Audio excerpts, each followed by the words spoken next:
Today I effed up by giving a random person my Xbox. This didn't happen today. The event occurred on Thanksgiving, but I only realized my mistake the night after. So on Thanksgiving morning, I was meeting my sister's boyfriend, BF, and my parents at a Denny's for breakfast. I rode in BF's car with my sister to the Denny's, which for future reference is a silver Nissan Altima. This will be important later. My parents were driving a U-Haul because they were grabbing a lot of items they had in a storage unit and bringing to their new place now that they had settled in. One of the items was my Xbox One, along with 3 controllers and a Kinect. We had a very nice breakfast, and at one point, Dad asked if I wanted to go dig the Xbox out of the U-Haul. We both went, got the Xbox and the accessories, and I put it in BF's car to take back with me. We then go back inside to finish breakfast. After breakfast, as we're leaving, both me and my sister go to what we thought was BF's car, a silver Nissan Altima, while BF goes to another almost identical car 2 spots over. He just laughed and said, "Yeah, my car's over here, guys." His car was apparently a higher grade model, silver Nissan Altima, and has a spoiler on the back, which is how he can tell. I should have realized, but this is where the F up happened. We drive back, and it's the next night that I start looking for my Xbox. I thought I just left it in BF's car, so I go check, but it's not there. It's not anywhere. I then made the full realization. I put the Xbox in the wrong silver Nissan Altima. I made the same mistake of going to the wrong car twice in a row. I reverse thefted someone's random unlocked car. Who leaves their car unlocked in a Denny's parking lot? That's my Thanksgiving F-up. My family has been having a great laugh over my misfortune and has been jokingly calling me Robin Hood. I'm not sure I'll ever live this down. Kinda rude of the family to be laughing at you when you just lost this expensive thing. Like, consoles are not cheap. This is a kind of expensive F-up, so if anything, I know you feel bad. I don't know why the parents are making you feel worse. Make sure your credit card info isn't set for your Xbox. Could be buying a boatload of games. If you want to get it back, get one of your Xbox friends to send a message to your account explaining what happened. The person with your Xbox might be quite understanding about it all. I mean, that's like being generous that the person who found it plugs it in and checks the messages and doesn't just factory reset it. It's possible, unlikely, the owner went into the Denny's and said, "Hey, if anyone calls in looking for a missing Xbox, I have it," and left their number. You should call just in case. Yeah, I'm leaning more towards that's unlikely because especially if they put it in the trunk of the car, then that person probably didn't look in their trunk as they left Denny's, so they haven't noticed it yet, maybe. You took the giving part of Thanksgiving a little too seriously. Yeah, I'd say. I don't even know what I would think if I went back to my car and there was a random Xbox just chilling there. You know, honestly, that might be enough for me to believe in God. And if it was a PlayStation 5, then I would be a devout Christian. I'd even stop being gay. Surprised the other car was unlocked, LOL. I never lock my car. Hell, half the time I leave the key in the ignition. Look, I sometimes leave my car unlocked, but I'm working on that because it has been broken into a couple times. Thankfully, I don't leave things in there, but because of this Jeffrey Goldberg, everyone go find his car and take it. He needs to learn a lesson right now. Reverse thefted, LOL. Drop lifting, shop dropping.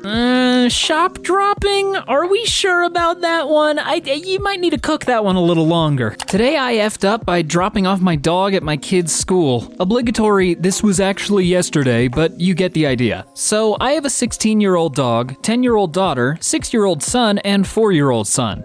My task list for the morning is 1. Drop off youngest at daycare, 2. Drop off middle child at elementary school, 3. Drop off oldest at middle school, 4. Drop off dog at senior doggy daycare, 5. Pick up coffee for myself and wife, 6. Return home with coffee. I did 1. Drop off youngest at daycare, 2. Drop off middle child at elementary school, 3. Drop off oldest at middle school, 4.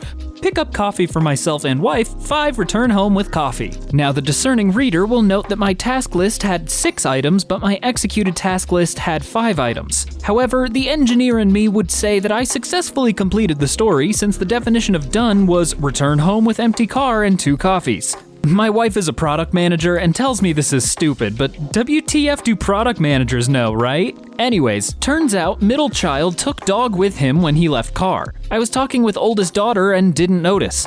Once I dropped her off, the car was empty, so I went to get coffee. Again, in my defense... Okay, I have no defense. I totally spaced out and it's completely my fault, hence I'm posting here on TIFU.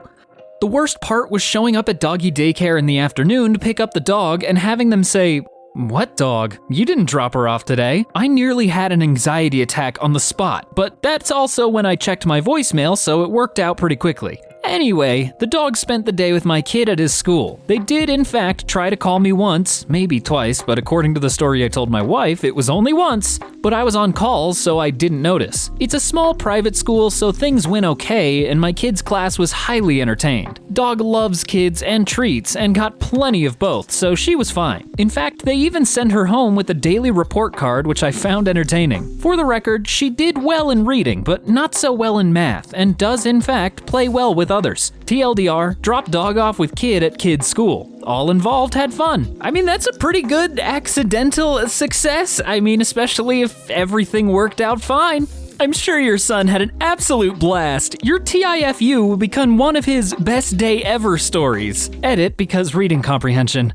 Dropping your dog off at your kid's school is better than dropping your kid off at your dog's school. Well, I think in that case you'd probably be told you effed up a lot sooner. Awesome. And there's nothing as chill as a 16-year-old dog, so I bet her mellow vibe worked great with the class. LOL. Senior doggy daycare, all I can picture is a bunch of old dogs collectively sleeping the days away in comfy dog beds. While some doggy daycare magnate makes a fortune, you could write a kid's book about this. So cute, but it may encourage too many kids to do the same. Glad their school was understanding. Children, this is Principal Skinner. Remain calm. There is a dog in the vents. Make way for Willie! Grease me up, woman! I do hope you all enjoyed that very bad Groundskeeper Willie impression. Today I effed up by teaching my kids the right word. My wife and I have twin 2-year-old boys who are learning to speak with a fair amount of gusto, picking up words and phrases every day. My wife is an NP and is insisting we teach our kids the correct term for their body parts, especially their privates. Well, this morning that may have backfired. I was getting out of the shower and my kids were in our bedroom. As I'm drying off, my one son comes up to my crotch and points at my penis and says, "What's that?" I said, "That's my penis, buddy. Daddy has one just like you." He did the toddler thing where he repeated the new word loudly like 10 times. No problem. Happy he's learning new words. I pulled my underwear on and then he says, "Bye-bye, penis." Wife and I laughed because, duh, it's funny on its own, but 10 times funnier from a toddler. Only now, anytime he leaves the room or I leave the room, he now shouts, "Bye-bye, penis," instead of "Bye-bye, dada," and now my wife has joined in on it. And so has his twin.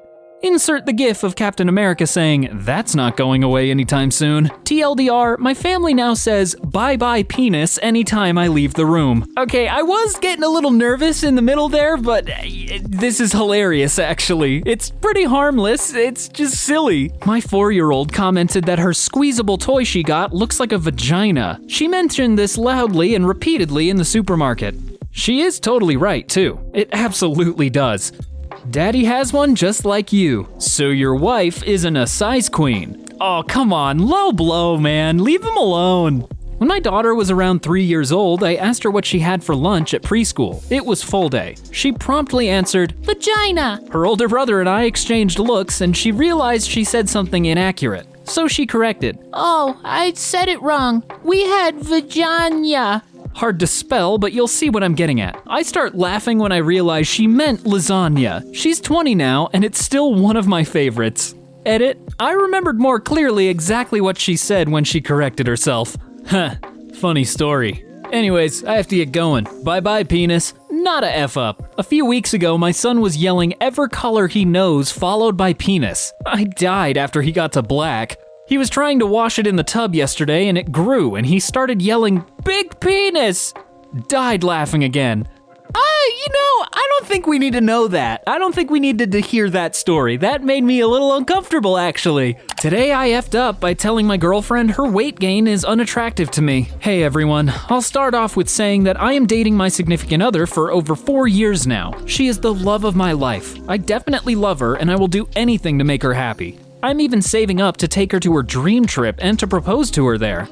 I'm an ex-competitive athlete, so my entire life I've been eating right and working out. I did have an obese childhood, but when I discovered sports, I fell in love with it. Now, over the last few years, she has gained a lot of weight. We're talking over 20 kilograms when she initially was already a bit overweight. My type was always skinny and fit women, but I really clicked with her, and I liked her that I was still attracted to her when she was a bit heavier than my type. Now, however, I just don't really feel the physical attraction. I never brought it up to her as I didn't want her to feel bad, and I know it also bothers her as she can't dress how she wants, and finding clothes is a struggle for her. She brought up that she wanted to lose weight, but she couldn't afford the dietitian she wanted, so I pay for that for her. It's a big chunk of my salary as well. I definitely know it's a good dietitian that specializes in EDs and plenty of other things, and I knew people who she really helped. I also do the majority of the cooking, but she doesn't enjoy my healthy foods and only the cheat meals. I offered to take her to work out with me and even pick up a new sport so that we will both be amateurs together, but it didn't hold for more than 2 sessions. She's also perfectly healthy, as in no hormonal problems and such, and she is mentally healthy, which I am really happy about.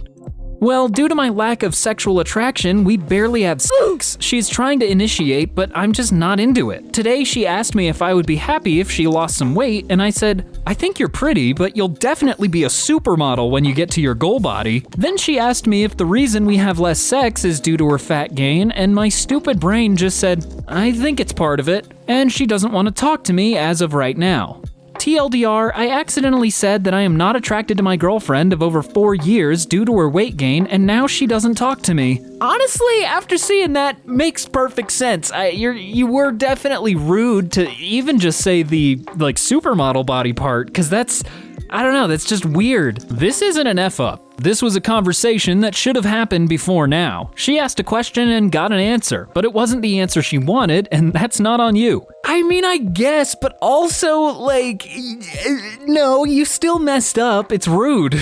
Honestly, same situation but reversed. I've gained about 40 to 60 pounds since my husband and I met. We were talking about our mutual weight gain, and he made a comment that he does not like the weight I have gained and is not sexually attracted to me as much anymore. It definitely hurt my feelings, but I want him to want me, and I want to feel comfortable in my own skin again, so I've used that comment as motivation towards achieving my goal body. Your girlfriend took it personally, and that's okay, but it's up to her to decide what to do with that information. Change for the better or don't. If the success of your relationship is contingent on her losing a significant amount of weight and keeping it off long term, I'd consider ending it now. That's a massive amount of pressure, and it's only going to end in resentment. Don't lie to people you love. It's always better to be honest. Delivery of this conversation is important, but if they take it the wrong way just because it's true, it's not your fault. One of the worst feelings to have is to feel like significant other is not attracted to you. It's 10 times worse to actually hear it from them.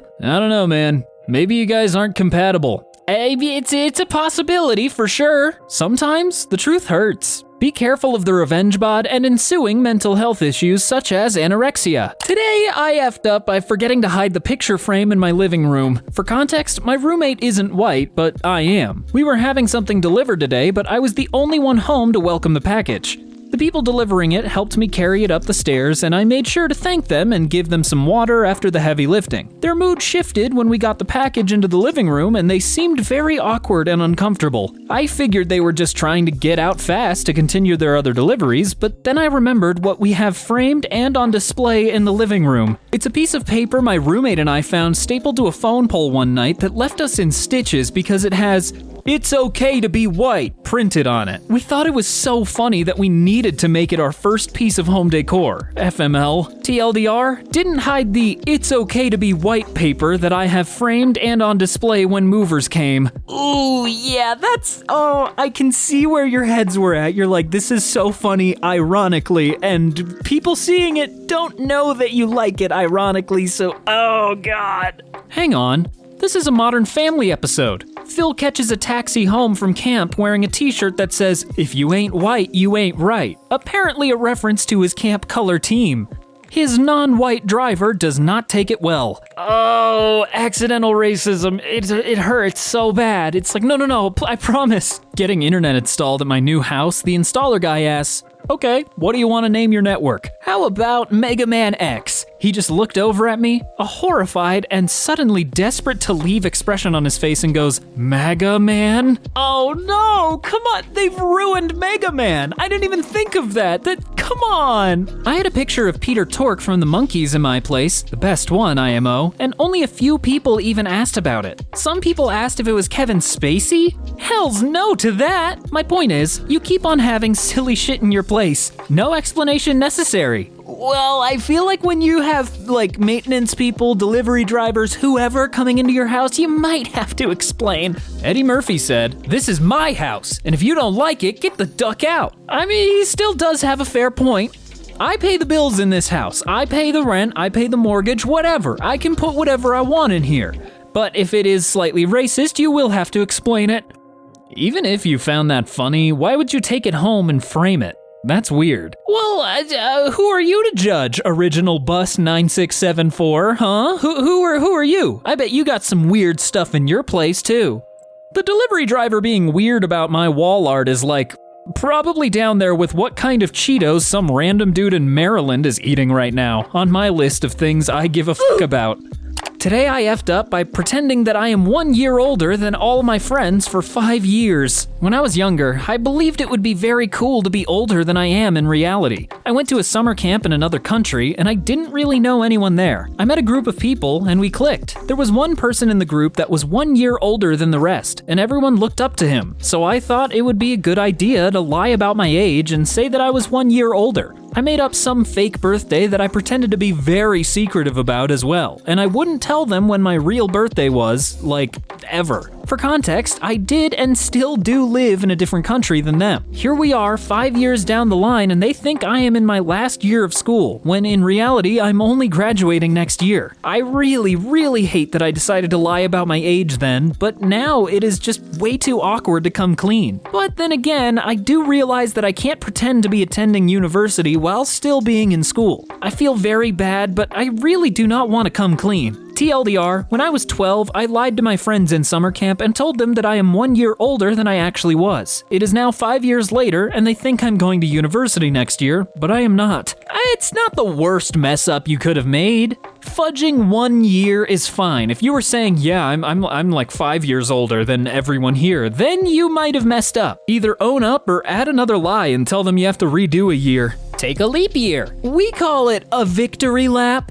Don't worry, it's easy to come clean. Contact Nathan Fielder. He will help you rehearse the moment you tell the truth to your friends. Maybe don't do that. I still haven't seen the rehearsal, but I don't know if Nathan's the guy for you. Yeah, I know he has a show called Nathan For You, but I don't think he's for everyone. If you send a group text owning up to it or organize a little party and be like, ahem, excuse me everyone, I have an announcement to make. I guarantee they'll all bust a gut laughing. I sure would. They could have an anti-birthday party. I mean, that'd be kind of fun just to put together a weird reverse birthday party woo, you're 1 year younger, or rather, your actual age now. Just tell them. It's embarrassing, but you were 12. You'll probably all have a laugh about it and move on. Honestly, it will be easier just to tell them because you were 12. So what? You said you were 13 when you were 12. It doesn't matter now. Honestly, I don't know how close you are, but I know personally if one of my friends were to suddenly tell me he's actually a year younger than he told me and managed to keep it going for 5 years, I'd laugh my ass off. You must immediately cease all contact with them. In a year's time, you reappear having miraculously recovered from a long coma, then return to life as usual, 1 year behind. This is clearly the only reasonable solution. And the more I think about it, this does seem pretty reasonable. I'd go with this one. You kept in touch throughout high school with friends you met at camp and middle school and live in different countries? Kind of impressive, not gonna lie. Today, I effed up by speaking Japanese before I knew what I was saying. This just happened hours ago and I'm still reeling from my absolute hubris. After a decade of watching anime and listening to J-pop, I felt I was more than ready to learn Japanese formally. I attended class for the first time in my life, and I started right from the beginning, right at the pre-elementary grade. All goes well for 3 hours. We learned about hiragana, alphabets, basic greetings, and how to tell the time. It was challenging even for a weeaboo in denial like myself. The class was over before I knew it, and we were all packing up and saying sayonara to our sensei. Why did I roll my eyes at that? That was involuntary. You can't hear that, but I just had to say it. As I packed, I wondered if I should say, "Thank you for all your hard work." After all, it was the first class. Everyone was shy and reserved, so the sensei had to power through a class that was largely unengaging. I have a history of not speaking up and regretting after. So I deliberated on whether to be brave and just say it, plus being kind never hurts. So as I left, I smiled at the sensei and confidently said, in true smarty pants fashion, I can't read Japanese, so... Sensei, thank you for your hard work. Sensei smiled and nodded. Not expecting anything further, I walked out feeling like a superstar. Clap, clap, clap. The day should have ended on an encouraging note like that. But being as extra as I am, here comes the F up. As I was waiting for my bus home, I wanted to make sure that my understanding of the phrase was right. And as Google loaded, the blood drained from my face and rushed to my cheeks at the same time. Apparently, the more appropriate phrase is, "Still can't read Japanese," another rendition of "thank you for your hard work." So, the phrase that I used is usually said from a superior position to a subordinate. I froze in terror. In my overconfidence, I have made some kind of sick power play on my teacher. To make things unnecessarily more dramatic, how the class works is that once you have locked in your class, the timing and teacher will remain the same. He will progress through the grades at the same day of the week, same time, and the students are encouraged to continue in the same time slot until all the grades have been cleared. I cannot express how utterly embarrassed I am right now. And on my first lesson. The next few months will be fun. I hereby solemnly vow not to open my troublesome mouth for the rest of this syllabus. I mean, admittedly, it's a small mistake. You might just be overthinking it a little bit because of weeaboo aspects. If anything, your teacher probably just thought, "Oh, that's cool, he knows some more words. I'll teach him the proper ways later." Don't overthink this. Your teacher is simply glad you didn't thank them for being an aubergine. Had to do a quick Google, didn't know aubergine is eggplants, and also don't know why we really call them eggplants if they have an actual name. I'm from Japan. It's honestly not that bad. It's true that it's usually said from a superior to a subordinate, but it can also sometimes be used colloquially to people a bit more casually, especially if they are helping you. Generally, you wouldn't say it to a teacher in Japan as a Japanese student, but you're not in that situation. My advice would be to stomach the embarrassment and not worry about it too much because the moment will pass and the teacher will certainly forget after some time. It's not like it was intended as an insult, and if I heard that from a student, I wouldn't take it as such. Tone and delivery play a huge part in any language, and especially one with a lot of subtleties like Japanese. You are probably very polite about the way you said it. You could also just own up to it and have a conversation with them about it. Ask your teacher the difference between Otsukara-sama and Gokuru-sama, and their thoughts on their usage. You already know, but it'll turn the slightly awkward moment into a teachable one for them. Probably butchered those words, my bad. I'm a dumb American. Ooh, doy, I don't know things, my bad. Don't fret too much, my dude. Apologize and go on with it. No decent teacher would hold this against you. Also, if it makes you feel better, I once wanted to tell my female Thai teacher during class that I'm taller than her. Came out as, "My is bigger than yours." So you were doing much better than I was. I mean, you were still telling a factual statement. At least I hope so. LMAO, this is not a big deal. When I was in Japan and still learning the basics, I got called a whore by a bartender for saying, "I love you" instead of "I love that," over and over to a local guy showing me pictures of shrines I should visit. It's been years and I'm still embarrassed. Your teacher probably knows that you are in the beginner's class and that you probably didn't intend to talk down to them. If you really feel bad, you can just go and explain and apologize. Maybe ask if they can teach you the proper way to say it. I'd hardly call this an F-up if it was your first class. What'd he expect? Hell, this doesn't even warrant an apology in my opinion. He knows what you meant. He knows you didn't know any better. He smiled and accepted it. What's the big deal? Today I effed up by looking at my boyfriend's phone. Well, actually it was yesterday. He was showing me a conversation from his best friend and I read something that I shouldn't have. Lately my boyfriend and I have been talking about engagement. He told me that he was going to propose in 2024, between February and July. We looked at rings together, I gave him many different options and told him what I liked and didn't like. He said I wasn't allowed to look at certain conversations because of what he was saying to them about the engagement. He wants a bunch of it to be a surprise. Well, yesterday we were talking about friend 2 and he was talking to friend 2 about friend 1. He was showing me the conversation and I kept reading. He told me to just keep reading, and I read that he was talking about the engagement to friend 2 since friend 1 was engaged. I read the month he was going to propose and I panicked. He realized what I read and he panicked as well. He grabbed the phone from me and immediately walked away, very mad at himself. I kept saying I'm sorry over and over again. He said that it wasn't my fault, but I just kept reading and not realizing what I had done. I told him later that day that I was not allowed to go on his phone until he has proposed, and now he has to go to everyone again and change the date. Yeah, this is kind of a rough mess up, but I'm glad that you're not both actually mad at each other, since I don't know, it was a small mistake. Could happen to anyone. I totally knew the proposal was coming before it happened, and it didn't dampen the moment at all. It was still everything I wanted, and we're going nearly 5 years married. Future congratulations for when it happens. Now you have to propose to him. Oh yeah, those are the rules. I don't make them, I just share them. A friend of mine once told me, remember this. If you remember nothing else at all, I say to you, remember this. Any bad date you go on will turn into a funny story. You'll have a good one to remember. Okay, sorry, I got confused with why you said that quote, but I guess I see the connection there, that this will just become a funny story later in the life, whatever. I never said I was smart, okay? He has to change the date with everyone? Is he choreographing a proposal dance or something? Jesus. I mean, I think he has to tell everyone that the date's changing just so nobody accidentally, spoils the surprise. It might be something like that. If you've already been looking at rings, how is it a surprise? Well, they still don't know when it's gonna happen, and hey, they could still break up. Sounds like a dumb situation all around. People seriously tell people a time frame that they will propose, and then they show their fiancé a text conversation in which the secret proposal is discussed. The entire charade is obnoxious.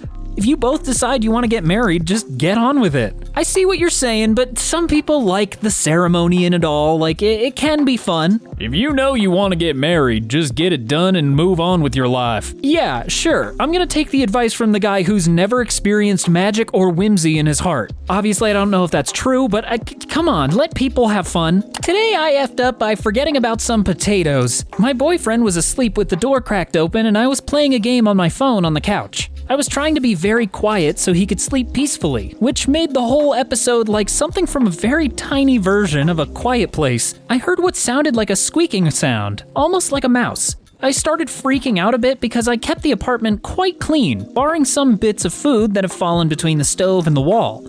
I intend to have him help me pull it out at some point and clean that up. Anyway, I start quietly creeping around the place with my phone flashlight on, looking under the tables, couch, fridge, etc.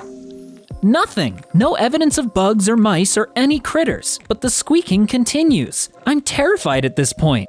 Could it be a bat? He told me when he first moved in there was a bat that got in. Now I'm flashing my light up under the cabinets and stove hood, cringing silently away, lest some squeaky, fluttery creature attack my face. Finally, I seem to home in on the source of the noise. It's beneath some empty grocery bags I was saving to keep in the cars as garbage bags. I'm ready to fight. I quickly move the bags to find 5 very small potatoes rotting away in a plastic bag, releasing juices and gases against their bag in a cacophony of tiny squeaks. I guess my typical diligence in cleaning failed and I missed these little fellas, and they decided to scare the living daylights out of me in retribution. In relieved disgust, I tie up the bag and drop it in the trash bin, which thankfully has a lid, relegating the potatoes and their song to the darkness. Terror abated, I return to my game. I won't be sleeping until my blood pressure and heart rate return to normal. Oh, that's just it's so gross when food decomposes that much and it starts making sound. God, ew. Careful, rotting potatoes produce a gas that can actually kill if you don't have proper ventilation. I mean, I'd hope that only a couple small potatoes don't release enough gas to kill you. Jesus. Rotting potatoes smell like death. It's really quite amazing. Is it? Is it amazing? I don't believe you. This is literally a mistake I will never make again. That smell is like a dead body.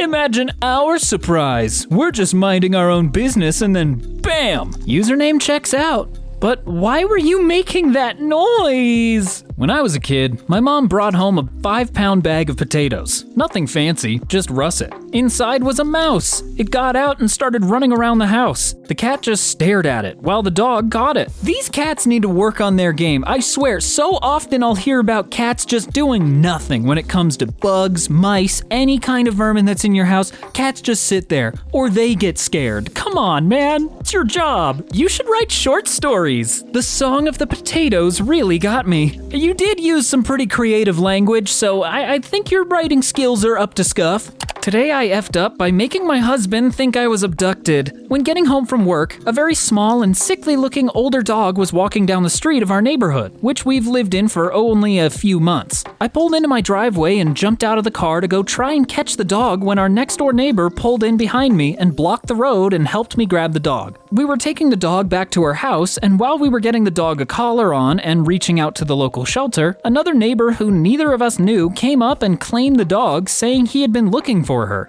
After he left with the dog, we talked about how sick the poor dog looked, and then introduced ourselves and started to chat as we have never met each other. She told me the gossip about neighbors, things she knew about our home and her dogs.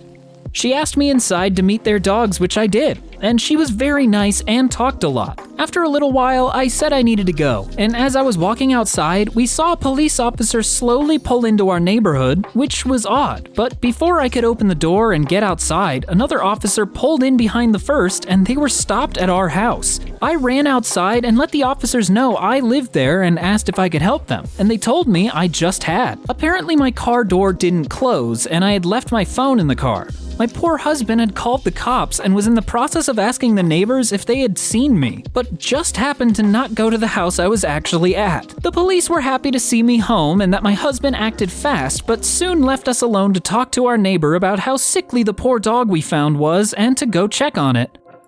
I thought you meant your husband thought you were abducted by aliens from outer space, which would be cool. It would have been a little bit more interesting of a story. This one kind of fell a little flat, but it's not the worst. Initially, when I had just read the title, I thought OP pulled a Gone Girl move on her husband, LMAO. Oh god, I hope nobody does that. Jeez. Damn, that's a fast police response. You must not be black. I know what you're meaning, but why did you say it? This was a colorblind story. It doesn't matter, it's not important. Why did you say this? If the police was already there anyway, did you tell them that the one neighbor owns a dog that looks terrible? That's literally what happened in the last sentence of the post. The police went to go talk to the owner of the sickly dog. Oh, I also kind of missed that. Maybe it was just like a grammar thing that made it just pass by my brain. Today I effed up by thinking my 90-year-old great uncle was a phone scammer.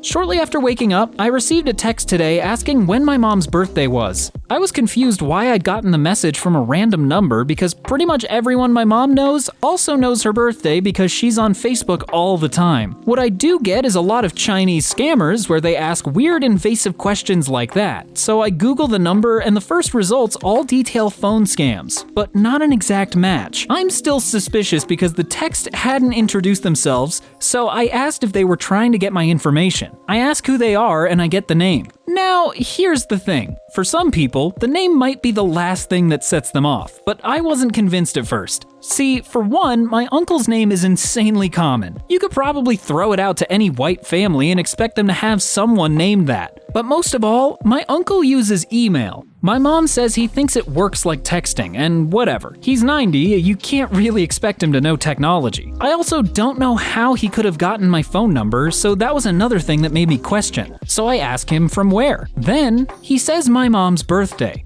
Here I am wondering if I effed up. I Google the area code only and... shit. That's the state he's from. I wait for my mom to get home and ask her if she's received anything from him. No? Oh shit. Well, he doesn't ever text, does he? He's started texting now. Okay, let's compare the numbers. Oh shit, that's a match. I'm mortified. My first message to my 90-year-old great uncle, probably one of the most genuine people who had been recovering from a stroke, was implying he was a phone scammer.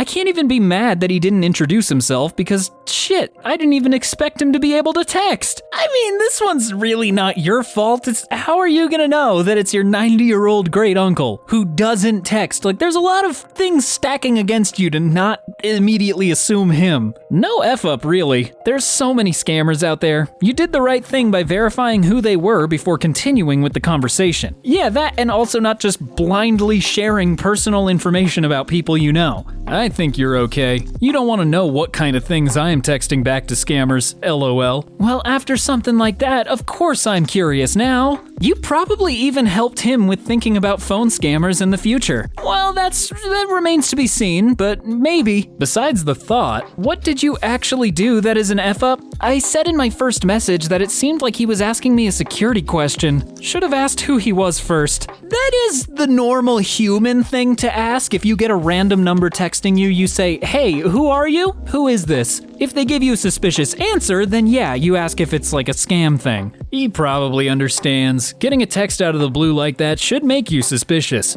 You're good. It's still worth a chuckle. I once got near to irate with a guy that was trying to pry another employee for security details about the place. It turned out to be the owner of the company that I had never met. He was glad I took security seriously and was being alert. The F-up is not just calling when you saw your uncle's name. I know so many people hate phone calls now, but this would have alleviated your suspicions. I say way worse to suspected scammers. Your uncle is 90. He's seen some shit. I doubt it even registered. Oh, well, I hope everybody learned their lessons and hopefully doesn't F up this much in the future. But, I mean, knowing people, it'll happen. Thank you all once again for watching. My name's Brandon, and I'll do stuff. You know it. You know what I'm gonna say. Bye!